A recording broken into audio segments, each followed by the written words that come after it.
नमस्कार, जय हिंद, वंदे मातरम। स्वागत है आप सभी का उत्तर प्रदेश के सबसे बड़े न्यूज चैनल में। तो चलिए दोस्तों, अब नजर डालते हैं उत्तर प्रदेश के मुख्य समाचारों के साथ साथ यूपी राज्य की आज की अहम और बड़ी खबरों पर। आज उत्तर प्रदेश के किसानों, गरीब परिवारों, मजदूर भाइयों, बेरोजगार युवाओं और माताओं बहनों के लिए एक बेहद बड़ी और राहत भरी खबर सामने आ रही है। यूपी के अंदर से भ्रष्टाचार, गरीबी, भुखमरी और बिजली पानी की समस्या को खत्म करने के लिए योगी सरकार एक बड़ा और महत्वपूर्ण कदम उठाने जा रही है। इस बार पीएम किसान सम्मान निधि की अगली किस्त कब जारी होगी, इसकी जानकारी भी आपको इसी वीडियो में मिलेगी। साथ ही उत्तर प्रदेश में आज से करीब 15 से 20 नए नियम लागू हो रहे हैं, जिनका असर सीधे आम जनता पर पड़ेगा। इसके अलावा पेट्रोल, डीजल, सोना और चांदी के ताजा रेट क्या हैं, इसकी अपडेट भी हम आपको देंगे। आज के मौसम समाचार पर भी विस्तार से चर्चा होगी। साथ ही यूपी की आज की सभी बड़ी घोषणाओं और अहम खबरों को भी विस्तार पूर्वक जानेंगे। अगर आप उत्तर प्रदेश के निवासी हैं तो हमारे इस चैनल को सब्सक्राइब जरूर कर लें, ताकि आपको यूपी की हर जरूरी और बड़ी खबर सबसे पहले मिल सके। सरकार की जिन योजनाओं का लाभ आप ले रहे हैं, उन योजनाओं को लेकर भी कई बड़े बदलाव किए गए हैं। यदि आपने इन नियमों को नहीं समझा तो आप कई योजनाओं से बाहर भी हो सकते हैं। इसलिए इन नए नियमों की जानकारी आपके लिए बेहद महत्वपूर्ण है। तो आखिर ये नियम क्या हैं? क्या ये आपके ऊपर लागू होंगे या नहीं? इसका पूरा सच जानने के लिए आपको यह वीडियो अंत तक देखना होगा। हर नियम और हर जानकारी आपको एक एक करके विस्तार से बताई जाएगी, इसलिए वीडियो में अंत तक जरूर बने रहिएगा, क्योंकि आपके फायदे से जुड़ी सभी अहम खबरें आपको यहीं विस्तृत रूप में मिलने वाली हैं। तो चलिए अब आपको यूपी की आज की महत्वपूर्ण और बड़ी खबरें फटाफट बता देते हैं। बरेली से सामने आए घटनाक्रम ने उत्तर प्रदेश की प्रशासनिक कार्यप्रणाली पर सवाल खड़े कर दिए हैं। बरेली के सिटी मजिस्ट्रेट रहे अलंकार अग्निहोत्री ने यूजीसी प्रकरण और शंकराचार्य स्वामी अभिमुक्तेश्वरानंद से जुड़े विवाद के बाद अपने पद से इस्तीफा दे दिया है। इस्तीफे के साथ उन्होंने राज्य की नौकरशाही और सरकार पर पक्षपातपूर्ण रवैया अपनाने का आरोप लगाया। अग्निहोत्री का कहना है कि प्रशासनिक तंत्र में समानता का सिद्धांत कमजोर होता दिख रहा है, जहां कुछ धार्मिक व्यक्तियों को विशेष महत्व दिया जाता है, जबकि प्रतिष्ठित संतों के साथ कठोर और अनुचित व्यवहार किया गया। उन्होंने इसे संवैधानिक मर्यादाओं के खिलाफ बताया है। उत्तर प्रदेश में स्पेशल इंटेंसिव रिवीजन SIR प्रक्रिया में उल्लेखनीय प्रदर्शन करने वाले कर्मचारियों और अधिकारियों को अब उनके कार्य का प्रतिफल मिलने जा रहा है। निर्वाचन विभाग ने निर्णय लिया है कि बेहतर कार्य करने वाले कर्मचारियों को प्रोत्साहन स्वरूप विदेश यात्रा पर भेजा जाएगा।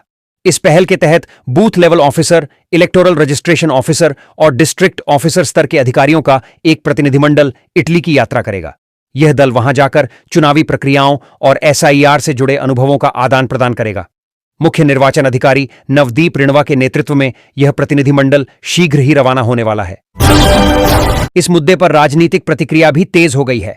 समाजवादी पार्टी के राष्ट्रीय अध्यक्ष अखिलेश यादव ने भारतीय जनता पार्टी पर निशाना साधते हुए कहा कि कोई भी सत्ता संविधान से ऊपर नहीं हो सकती। उन्होंने बिना किसी का नाम लिए राज्य के शीर्ष नेतृत्व पर आरोप लगाया कि सत्ता के अहंकार में संवैधानिक मूल्यों की अनदेखी की जा रही है। माघ मेले के दौरान सामने आई घटनाओं का उल्लेख करते हुए अखिलेश यादव ने धार्मिक सौहार्द बिगाड़ने की कोशिशों का आरोप लगाया और कहा कि 28 जनवरी 2026 की घटनाओं ने कई सवाल खड़े कर दिए हैं।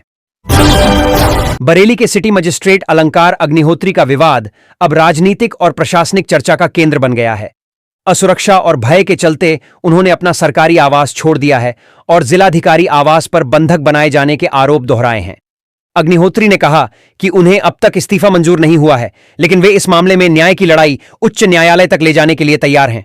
उन्होंने बताया कि प्रशासनिक दबाव और भय की वजह से उन्हें यह कदम उठाना पड़ा है।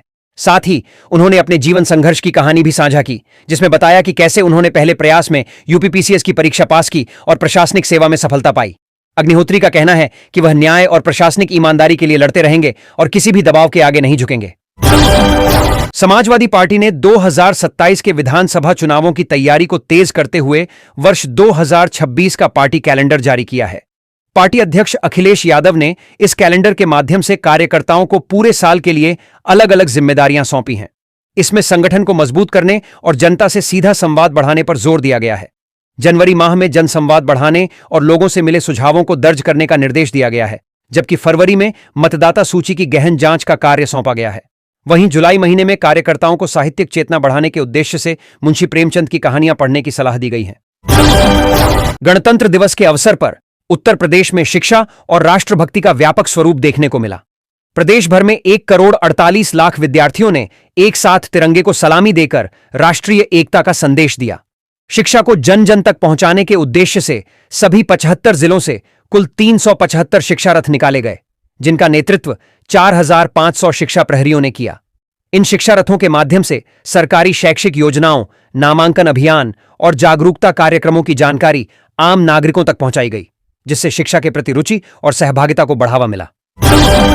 उत्तर प्रदेश के बागपत जिले के चांदी नगर क्षेत्र में गणतंत्र दिवस के मौके पर एक विवादित घटना सामने आई है। गौना गांव में मदरसे द्वारा आयोजित तिरंगा यात्रा में कथित तौर पर अल्लाहू अकबर के धार्मिक नारे लगाए गए, जिसका एक वीडियो सोशल मीडिया पर तेजी से वायरल हो गया। वीडियो के सामने आने के बाद प्रशासन में हड़कंप मच गया और पुलिस ने तुरंत कार्रवाई करते हुए मदरसा संचालक और उनके बेटे को हिरासत में ले लिया है। इस मामले में पुलिस ने संबंधित धाराओं के तहत मुकदमा दर्ज कर जांच शुरू कर दी है। अमरोहा जिले में राष्ट्रीय राजमार्ग 9 पर एक बेहद दर्दनाक सड़क हादसे ने लोगों को शोक में डुबो दिया है। HDFC बैंक के मैनेजर शिवांग सक्सेना और उनके दोस्त कंप्यूटर ऑपरेटर क्षितिज अग्निहोत्री वाघा बॉर्डर से लौट रहे थे कि उनकी कार का टायर अचानक फट गया। तेज रफ्तार में कार अनियंत्रित होकर 3 बार पलटी और डिवाइडर तोड़ते हुए दूसरी दिशा में पलट गई। इस भीषण हादसे में दोनों युवकों की मौके पर ही मौत हो गई। हादसे का पूरा दृश्य पास लगे CCTV कैमरे में कैद हो गया है, जिसने घटना की भयावहता को स्पष्ट रूप से दिखाया है। स्थानीय पुलिस ने दुर्घटना की जांच शुरू कर दी है और सड़क सुरक्षा के प्रति लोगों को अधिक सावधानी बरतने की अपील की है।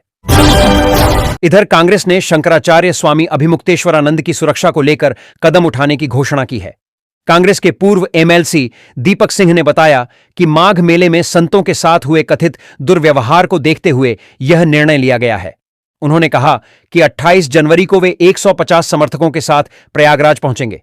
ये समर्थक 50-50 के 3 दलों में विभाजित होकर 8-8 घंटे की पालियों में शंकराचार्य की सुरक्षा व्यवस्था संभालेंगे।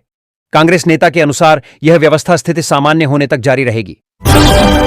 उत्तर प्रदेश दिवस के अवसर पर जनभवन में आयोजित सम्मान समारोह में राज्यपाल आनंदीबेन पटेल ने विभिन्न क्षेत्रों में उल्लेखनीय योगदान देने वाले महानुभावों और प्रतिभाओं को सम्मानित किया। इस मौके पर राज्यपाल ने युवाओं को संबोधित करते हुए कहा कि सफलता के लिए साहस के साथ आगे बढ़ना जरूरी है और जोखिम लेने से घबराना नहीं चाहिए। उन्होंने कहा कि युवा यदि आत्मविश्वास और नए विचारों के साथ कार्य करें तो किसी भी लक्ष्य को हासिल किया जा सकता है।